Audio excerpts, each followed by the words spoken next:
guys!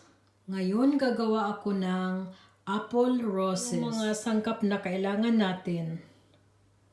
Apple, sugar, cinnamon powder, 2 blätterteig, at saka yung lagayin natin mamaya ng ating apple roses.